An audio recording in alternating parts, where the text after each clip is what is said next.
తెలంగాణ బిల్లుపై కొనసాగుతున్న సస్పెన్స్ కు తెరదించారు కేంద్ర హోంమంత్రి షిండే. అనుమానాలపై ఫుల్ క్లారిటీ ఇచ్చారు. పార్లమెంట్ శీతాకాల సమావేశాల్లోనే టీ బిల్లు సభ ముందుకొస్తుందని తేల్చేశారు.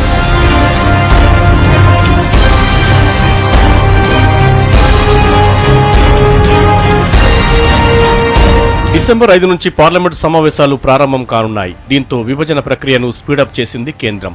ఇప్పటికే హైదరాబాద్ 371D ఆస్తులు, అప్పులు, రెవెన్యూ పంపకంపై అధికారులు, ప్రజా ప్రతినిధులతో విస్తృతంగా చర్చించిన మంత్రుల బృందం కేబినెట్కు నివేదిక సమర్పించేందుకు తీవ్ర కసరత్తు చేస్తోంది.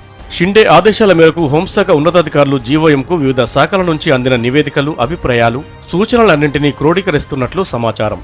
అధికారులు తయారు చేసిన ముసాయిదాను జీవోఎం పరిశీలించి చేర్పులు మార్పులు చేయనుంది.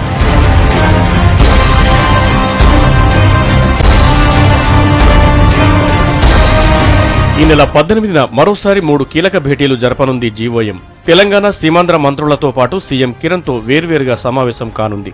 ఆ తర్వాత 20న నివేదిక ముసాయిదాకు ఫైనల్ టచ్ ఇవ్వనుంది.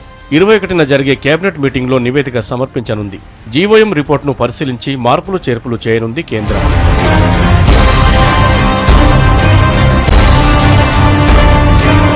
కేబినెట్ సమావేశంలో బిల్లు ఆమోదించిన వెంటనే 1-2 రోజుల్లోనే రాష్ట్రపతికి పంపనున్నారు. ప్రణబ్ నుంచి 26న రాష్ట్ర శాసనసభకు బిల్లు చేరుతుంది.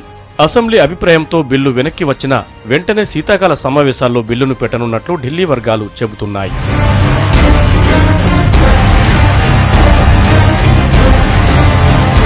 మొత్తం మీద విభజన ప్రక్రియ వేగంగా పూర్తి చేసేలా అధికారులను పరుగులు పెట్టిస్తోంది కేంద్రం.